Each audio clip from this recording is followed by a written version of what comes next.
Shalom keluarga kerajaan yang diberkati oleh Tuhan. Apa kabarnya hari ini? Tetap semangat ya. Puji Tuhan, hari ini saya akan membacakan renungan dengan judul Memanggil Aba, Ya Bapa. Bacaan kita hari ini diambil dari Roma 8 ayat 15. Ada seorang anak kecil usia 6 tahun berlari memasuki ruang kerja CEO yang merupakan pemilik perusahaan. Dan tidak ada orang yang mencegah anak tersebut. Tanpa rasa takut ia berteriak memanggil papa. Kemudian CEO tersenyum menyambut anak tersebut. Padahal manajer dan karyawan lainnya tidak bisa dengan sembarangan dan dengan mudah masuk ke ruang kerja CEO. Mereka harus membuat janjian dan izin dahulu. Tapi berbeda dengan anak kecil ini karena ada hubungan anak dan ayah. Posisi kita adalah anak Allah.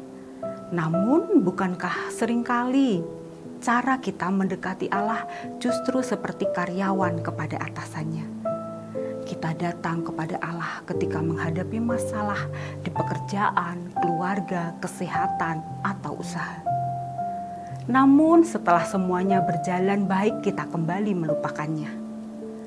Paulus menuliskan di Roma 8 ayat 15 bahwa posisi kita sebagai anak memanggil Bapa Surgawi dengan kata Aba.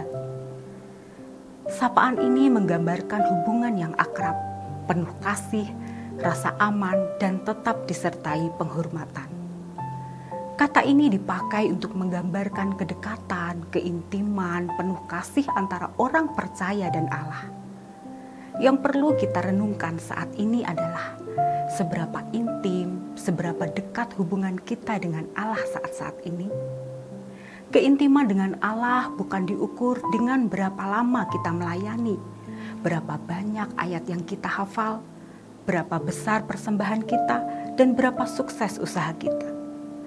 Keintiman dengan Allah diukur dari apakah kita bisa menikmati hadirat-Nya. Datang kepadanya bukan hanya untuk meminta berkat, tetapi karena kita mengasihi Dia sebagai Bapa. Roh Kudus memenuhi hati kita dengan keyakinan bahwa kita diterima sebagai anak, sehingga kita dapat datang kepada Bapa tanpa rasa takut. Bapa di surga tidak sedang menunggu prestasi kita.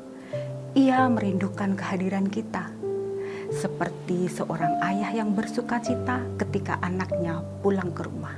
Demikianlah Allah merindukan setiap anaknya, datang bukan hanya untuk meminta sesuatu, tetapi untuk menikmati kebersamaan dengannya.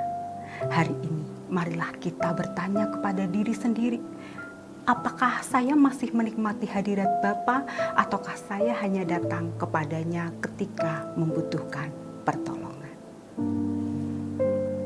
Apabila saudaraku semua merasa diberkati dengan renungan hari ini, silahkan like, comment, subscribe, dan share renungan hari ini.